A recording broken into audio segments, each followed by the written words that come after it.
agissements de l'homme de Sweet Beauté, le prince de Sweet Beauté. Madame le Premier ministre Mimi Touré, très inspiré, lui a demandé hier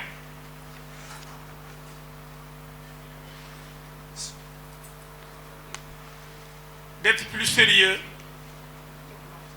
parce que Ben Bokk Yakaar ne pourrait pas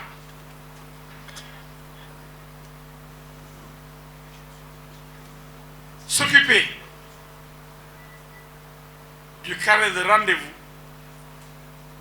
de ce salon de rail mêlé, de rail bu sedd, de rail pour des gens qui ont des maux,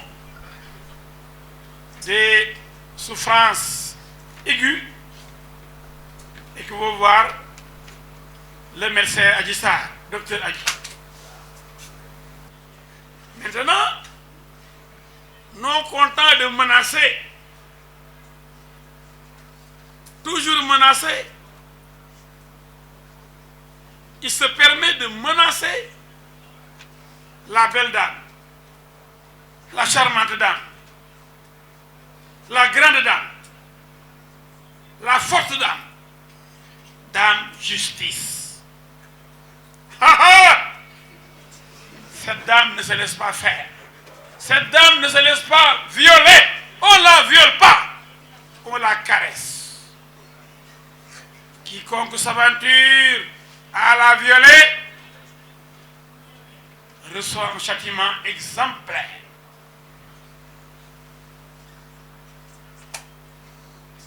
J'en profite pour féliciter l'excellent magistrat, le rigoureux magistrat, le très courtois magistrat, qui peut être ferme s'il le faut. Je veux nommer l'actuel président de l'Union des magistrats du Sénégal, UMS, Ousmane Chimère Diouf. Je le félicite, comme j'ai eu à féliciter son prédécesseur, le brave, le courageux,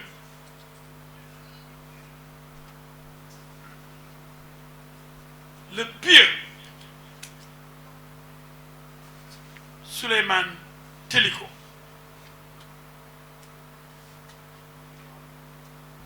Nous avons affaire à un homme totalement dans le désarroi. Depuis la sortie de Adji Sarr dans les médias occidentaux, notamment RFI, France 24, Jeune Afrique, Le Monde, c'est le tollé.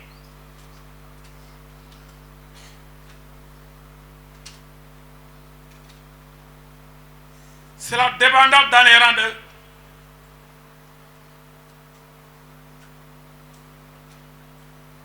de Pastef et de Yewwi.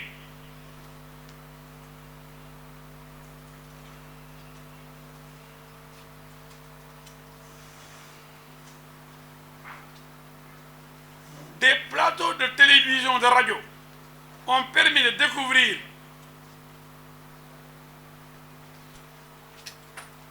le malaise profond qui s'est emparé de l'équipe de choc de Sonko le terroriste, de Sonko le criminel, l'homme du mortel combat, l'homme de la mort et du sang, l'homme de wàcc leen ci bedd bi daneen jaral seen bakkan. Mourez, choisissez de mourir pour moi, Dieu, moi le prophète Sonko. Vous les chrétiens là, vous les pauvres types là, mourez pour moi. Il y a des chrétiens et des pauvres types qui décident de mourir pour cet idiot de Sonko. C'est extrêmement grave. un homme qui parle comme ça. Des Sénégalais, malheureusement pour la plupart incultes, pour la plupart inconscients, analphabètes, le suivent aveuglément, comme des fous. Et qui vont saccager, tuer, comme des rebelles. Parce que Sonko est un rebelle, vous le savez. Il ne s'en cache pas. C'est un rebelle. Et je vous dirai pourquoi il est rebelle. Et chaque fois, comment il dirige le maquis, et comment il travaille avec le maquis, et comment il bombarde et tue les Sénégalais. Sonko est un criminel. Ku mën a naxaate ni Sonko mën a sos mën a yàqu der mën a kàcc mën a rey mën a reylu mën a toj Sonko ngoogu kenn mënu raw Sonko ci loolu. waaw kii ku ko bàyyi sax muy nekk chef de village kuy xalaama yo réew mi ëllëg ku dof ba di ko jox sur réew mi un rebelle koo xam ne bëggoo Sénégal tirailleurs sénégalais nanguwul sax ñu bàyyi loolu nga xam ne Sénégal mënu incarner l'Afrique. C'est de l'histoire. La capitale de l'OF, Dakar. Tirailleurs yëpp bu ñëwee fii ñu ne ñëpp Sénégalais lañ mu ne non la place du tirailleur africain. Tirailleur africain amul ci histoire du monde tirailleur sénégalais moo am parce que Sonko est nul. ba pare dafa bañ Sénégal Sénégal yi yeewu leen stade bi bëggu ko Coupe d'Afrique bi ñu gagné bëggu ko daf ñoo bañ rebelle bu bon la rebelle yu baax yi ñu ngi bëgg a jubóo xam ni Sénégal ñoo ko bokk Sonko kenn mënu ko teree des rebelle du Sonko rebelle mu yeewu àllaxile rebelle yàlla xam ne nu muy def ak moom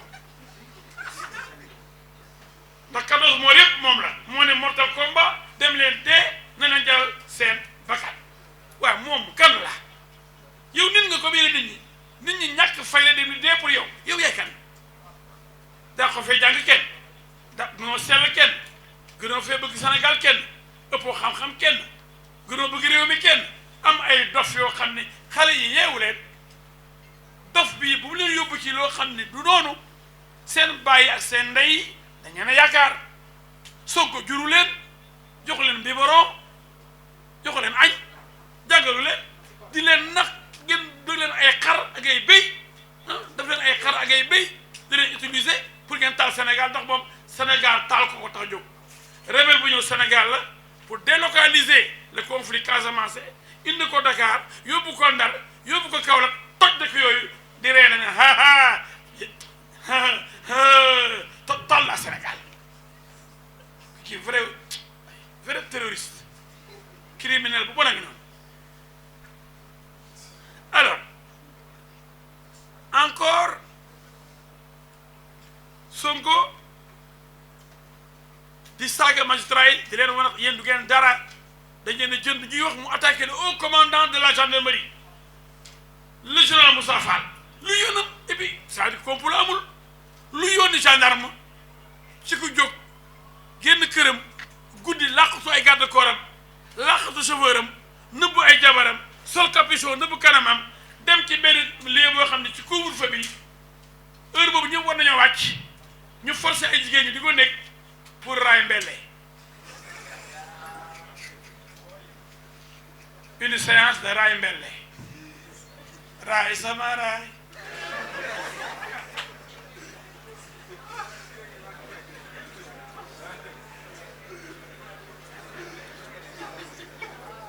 ce qui est plus marrant il dit man sama ndigg lay métti sama ginnaaw gi da daan métti ba nga xam ne mën a tëdd couvre-feu bi li muy métti ñu aay ñu génn man mënu su ma tëdd bu ma dalee depuis ba nekk xale du ma mën dara damay jóg faju ji waaw docteur Adji Sarr fan lañ ko formé ban université ban faculté de médecine ban fu mu ñàkkee kinésithérapie waa dëkk ba fële ca booru fu mu dëkk jir naa xaw ah jir na noonu la foofu lañ ko jàngalee dafa am benn faculté de médecine buy faj ponkal moo xam ne ginnaaw mooy metti ponkal mu ñàkk fayda sa ginnaaw di metti guddi mënatoo koo muñ docteur Adji Sarr moo lay faj yéen Sénégal yi ngeen di dee pour kooku di wax dof yooyu waaw yeewu xaw ma yeewu la xaw ma yeewu leen réveillez-vous comme un dieu, doit faire attention. Le haut commandant de la gendarmerie, le général Moussa Fall, comment peut-il dans le complot? Il l'accuse. Le complot, moi, oui, le complot. Donc, on l'a menotté, Sonko. On l'a sorti manu militari de sa maison pour l'amener au salon Sud-Beauté. Ou bien c'est lui qui est allé directement au salon Sud-Beauté à l'insu de ses gardes-corps, de ses femmes, ses épouses et de son chauffeur. Donc, où est le complot dont il nous parle? Ouais. Sénégalais, il y a où les dirigeants? Quand on a la yeoul, ku jóg guddi, couvre-feu am ñëpp ngi tëdd kenn du génn. Comme moom député la am na droit génn. Mu génn. Salon de poteau yeeg, usines yeeg, boutique yeeg, fépp tëj ñëpp ñibbi nañ. Moom nag il faut ñu nekk ko ba mu ñëw. Moom le roi Sonko, le prince de la nuit, l'homme du couvre-feu, le violeur du couvre-feu, le violeur du couvre-feu. Il a violé le couvre-feu pour une séance de Raimbele, séance de massage à la Adji Sarr. Mais Sonko kan la yàq? Où est le complot? Il y a Sénégalais complot bi ay Macky Sall ak ay Antoine Diome ak léegi Moussa Fall général, même doyen des juges yi ku ñëw rek complot parce que respecté wu Sénégalais. Sonko n'a aucun respect pour les Sénégalais. Il les prend pour des demeurés. Non, ay dof lañ rek damay toog di élaborer. Donc il a un laboratoire de mensonges, de manipulation. Xam nga Marine Le Pen ni mu aayee France ba topp ci Macron noonu la aayee de ay populistes yoo xam ni di gëmloo nit ñi loo xam ne dara amu ci. C'est des gens dangereux. Sonko est pire que Hitler. Hitler dafa ndax Allemagne yi dox seen kaw maay ba jël Allemagne indi fi deuxième guerre mondiale. Marine Le Pen bàyyam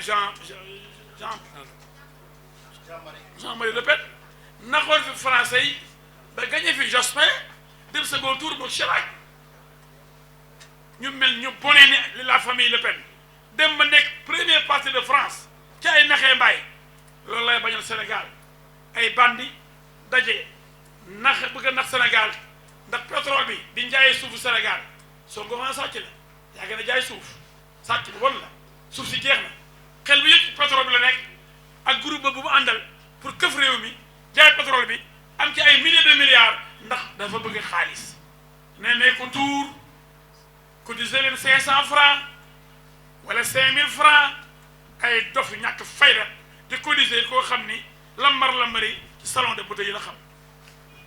Je reviens à la source du problème. La cause de l'intervention de la sortie récente de Sonko dans des médias sélectionnés, des médias d'opposition.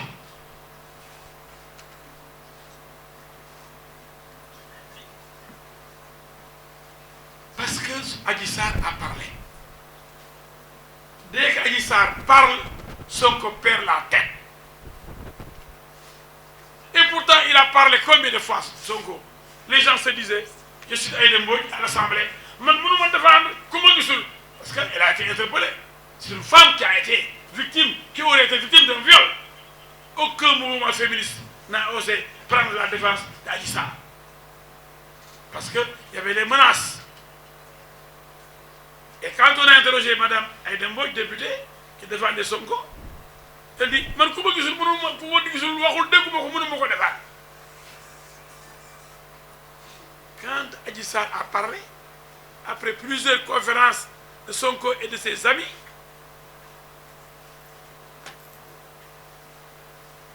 c'est la fin du monde. J'ai reçu en une journée 571 appels de gens qui m'ont insulté. 571 appels. Billahi, wallahi, talahi. Pendant une semaine, voire plus, j'ai reçu des milliers de messages et d'appels. Parce que j'avais bien identifié les appels, les numéros, surtout de la diaspora, qui m'insultaient. Pensant pouvoir me faire reculer, ayant échoué, ils ont incendié purement et simplement ma maison. Pensant que j'allais aussi reculer, ils cherchent à me tuer. Mais seul Dieu peut me tuer moi. Ce n'est pas un petit appareil de terroristes là, avec de petits voyous là, qui pourraient m'intimider pour que j'abandonne Adji Sarr. Je dis, je reviens à la source.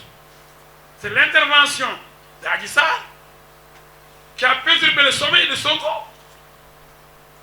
pour qu'il vienne se défouler sur la justice. Je reviens à la source du problème.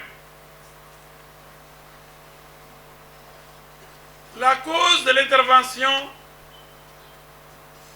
de la sortie récente de Sonko dans des médias sélectionnés, des médias d'opposition.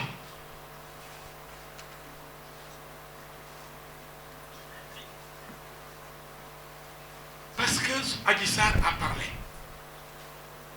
Dès qu'Adji Sarr parle, Sonko perd la tête. Et pourtant, il a parlé combien de fois, Sonko? Les gens se disaient, je suis Aïda Mbodj à l'Assemblée, man ne me défendre comment Gisoul, parce qu'elle a été interpellée. C'est une femme qui a été victime, qui aurait été victime d'un viol.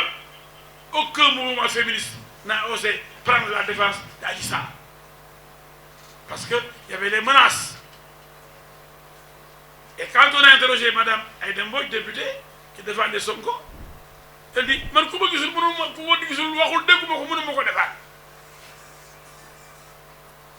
quand Adji Sarr a parlé, après plusieurs conférences de Sonko et de ses amis,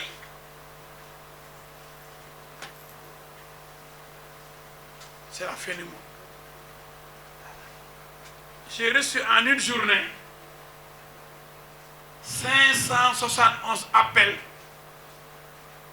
de gens qui m'ont insulté. 571 appels. Billahi, wallahi, talahi. Pendant une semaine, voire plus, j'ai reçu des milliers de messages et d'appels. Parce que j'avais bien identifié les appels, les numéros, surtout de la diaspora, qui m'insultaient. Pensant pouvoir me faire reculer, ayant échoué, ils ont incendié purement et simplement ma maison. Pensant que j'allais aussi reculer, ils cherchent à me tuer. Mais seul Dieu peut me tuer moi. Ce n'est pas un petit appareil de terroristes là, avec de petits voyous là, qui pourraient m'intimider pour que j'abandonne Adji Sarr. Je dis, je reviens à la source. C'est l'intervention d'Adji Sarr qui a perturbé le sommeil de Sonko pour qu'il vienne se défouler sur la justice.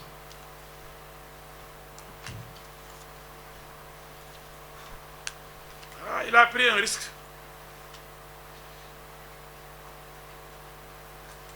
Ah oui, un gros risque.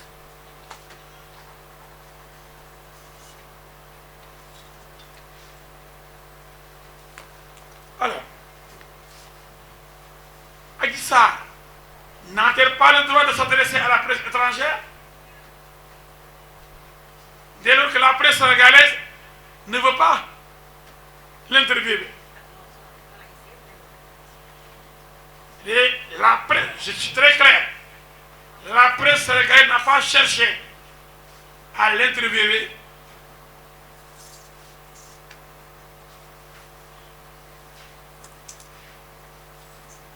à l'an 1, à l'anniversaire du dépôt de sa plainte.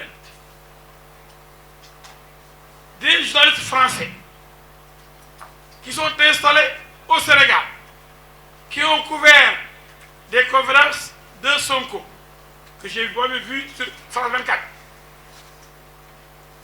des correspondants français à Dakar, des journaux français à Dakar, des télés comme TV5, France 24, les radios RFI, Journal Le Monde sur l'Afrique. C'est des organes de presse représentés à Dakar qui même souvent rendent compte des combats de lutte de Balla Gaye, de Bombardier et de Yékini.